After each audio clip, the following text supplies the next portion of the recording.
Hey YouTube, welcome back to my channel. My name is Dion and I do have a doctorate degree in psychology, so hence Dion Laura, PhD. And so what I like to do is I like to figure people out just to try to understand them better. And even if I'm just building a friendship with someone, I still like to learn how they are and who they are as a person. And so I do ask a lot of questions. There are times when I'm really quiet and I just observe.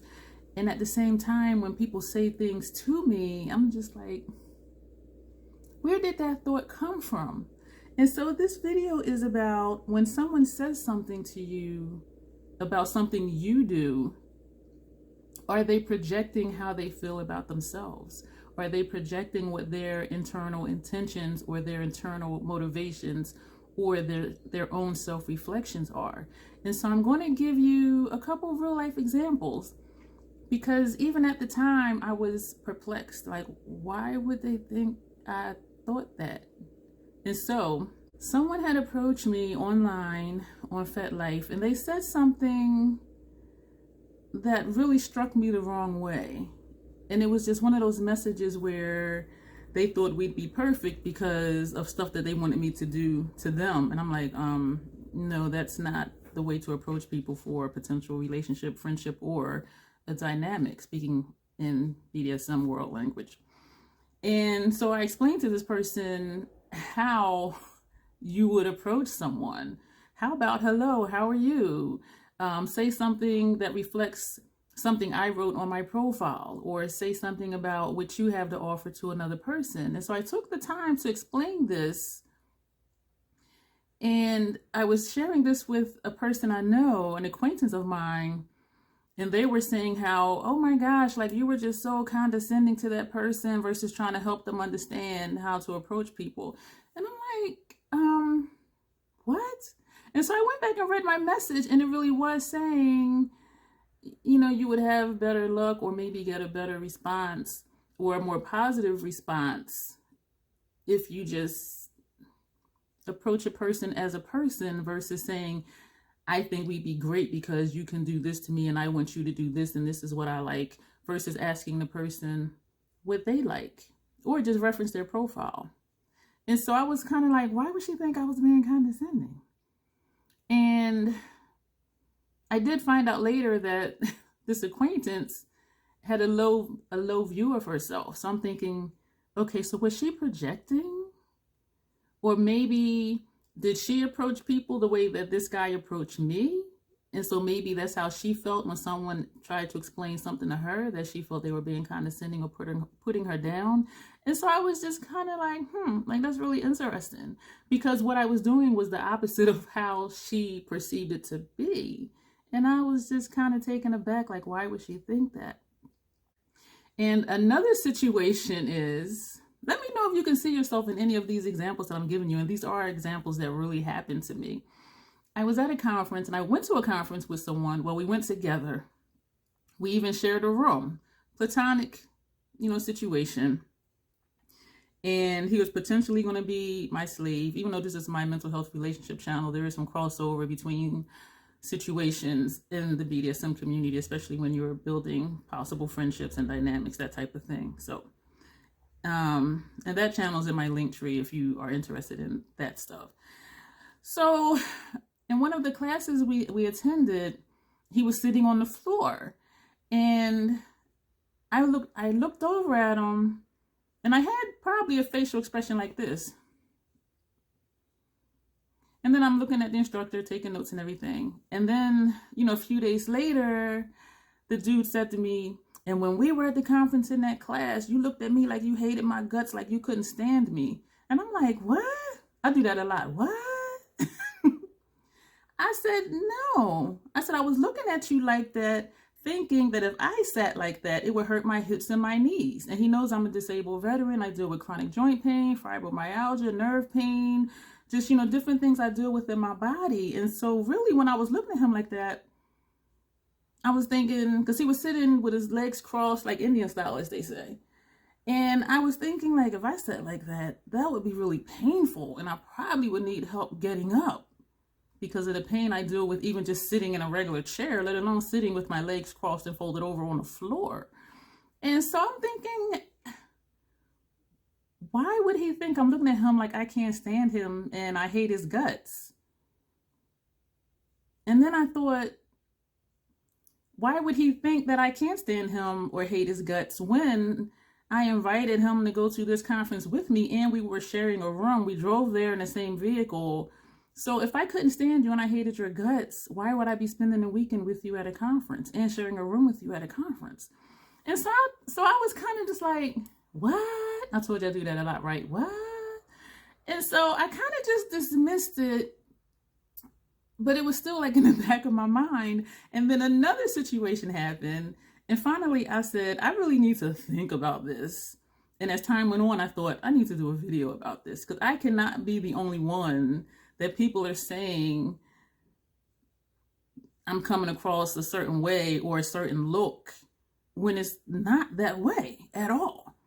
I do admit that for people who don't know me, I can be hard to read. Sometimes my face can be hard to read because when I don't know someone or if I'm in an unfamiliar environment, I am more serious and I'm very quiet and I'm observant.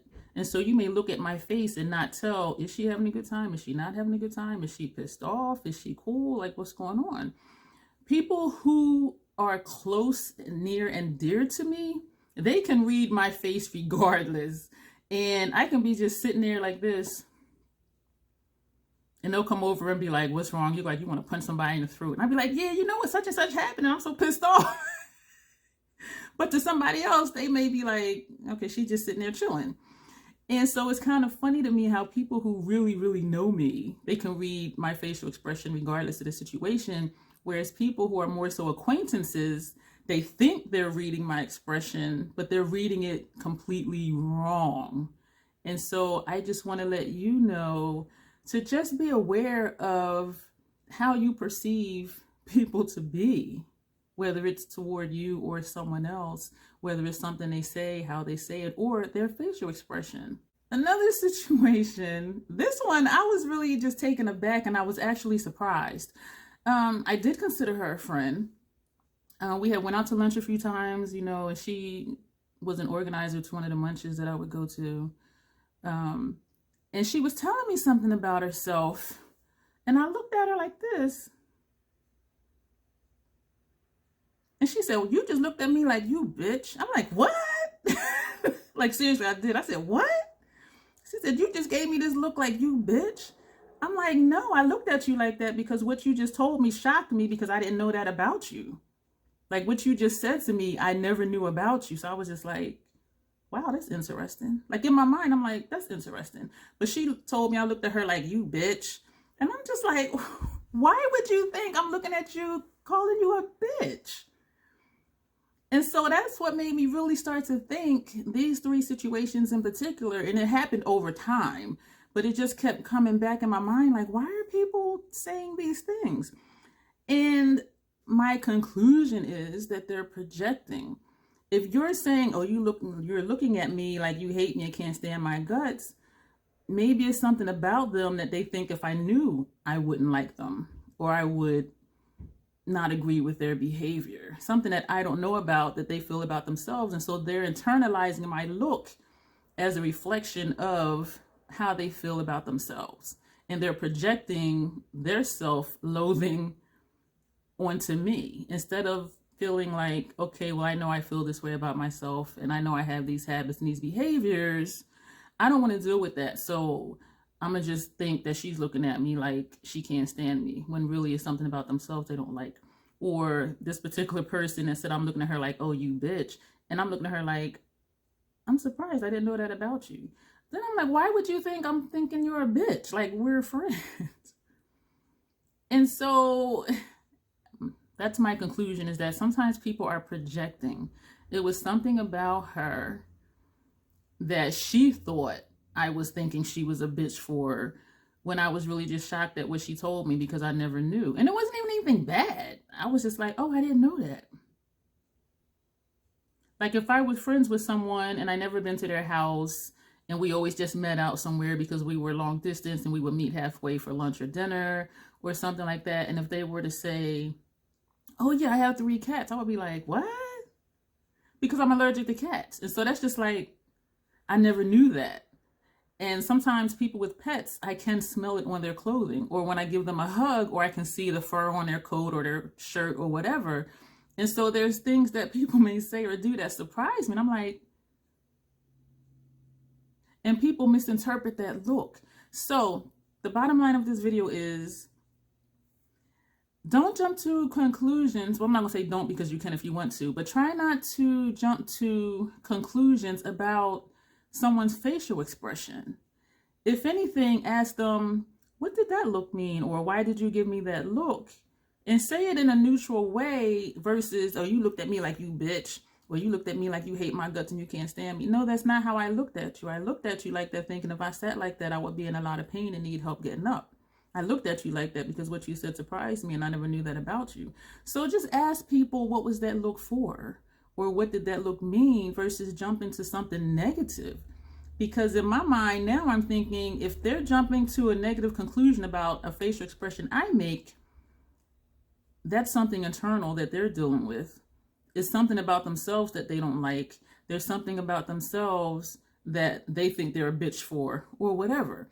And so if someone does come to you and say something negative like that, do take a moment to think about, why did I give that look? And then be like, no, and explain what the look was. And then to also ask them, why would you think that's what I was thinking? Because it totally wasn't. And see what they say. And when I asked her, why would you think I'm looking at you like you bitch? She was like, oh, don't pay me no mind. And I'm like, no, I really want to know. She did not have an answer.